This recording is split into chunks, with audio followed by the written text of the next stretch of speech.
ವಿಚಾರವಾಗಿ ಬರೋದಿದೆ ಯೋಗ್ಯ ಟು ಮತ್ತೆ ಇದು ಮಾಡ್ತಾ ಇದ್ದಾರೆ. ಇದು ಬಿಟ್ಟು ನಿಮ್ಮ ಆಯ್ಕೆಗಳು ಹೆಂಗಿರುತ್ತೆ? ಯಾಕಂದ್ರೆ ಚೂಸಿ ಆಗ್ತಾ ಇದ್ದಾರಾ ಚಿತ್ತಾರ? ಇಲ್ಲ, ಈ ಬಾರಿ ಅಂದರೆ ಇನ್ನು ಮೇಲೆ ನಾನು ಕಂಟೆಂಟ್ ಓರಿಯೆಂಟೆಡ್ ಸಿನಿಮಾ ತಗೋಬೇಕು ಅಂತ ಅಂದ್ಕೊಂಡಿದ್ದೀನಿ. ಇವಾಗ ನಾವು ಏನೇ ಸಿನಿಮಾ ಯಾರ ಜೊತೆ ಸಿನಿಮಾ ಮಾಡಿದ್ರು ಕಂಟೆಂಟ್ ಇಲ್ಲ ಅಂದರೆ ಸಿನಿಮಾ ಯಾರು ಬರೋದೇ ಇಲ್ಲ. ಸೊ ಸ್ವಲ್ಪ ಕಷ್ಟ ಆಗ್ತಿದೆ. ಯಾವ ಥರ ಇಷ್ಟಪಡ್ತಾರೆ ಸಿನಿಮಾ ಜನ ಅಂತ ಗೇಜ್ ಮಾಡೋಕ್ಕೆ ಆಗ್ತಿಲ್ಲ. ಅದೊಂಥರ ಸೀಸನ್ ಇದ್ದಂಗೆ. Sometimes they like divine movies, ಇಲ್ಲ ತುಂಬ ಕಾಮಿಕಲ್ ಹಾಗೆ.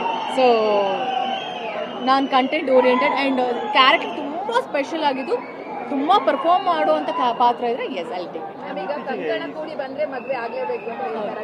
ಯಾವಾಗ ಹೆಂಗ್ ಆಗ್ಬಿಡುತ್ತೆ ಅಂತಾನೆ ಹೇಳಕ್ಕಾಗಲ್ಲ.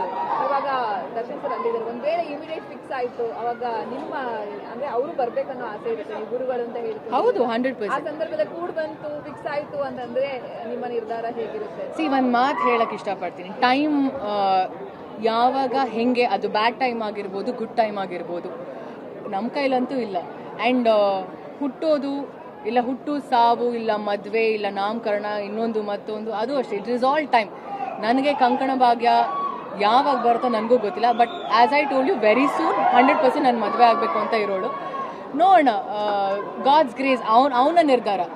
ನಾವು ಯಾರು ನಿರ್ಧಾರ ಮಾಡೋದು ತಪ್ಪಾಗುತ್ತೆ. ಈ ವರ್ಷ ಈಗ ಅಕ್ಟೋಬರ್, ನವೆಂಬರ್, ಡಿಸೆಂಬರ್ ಕಷ್ಟ ಆಗುತ್ತೆ.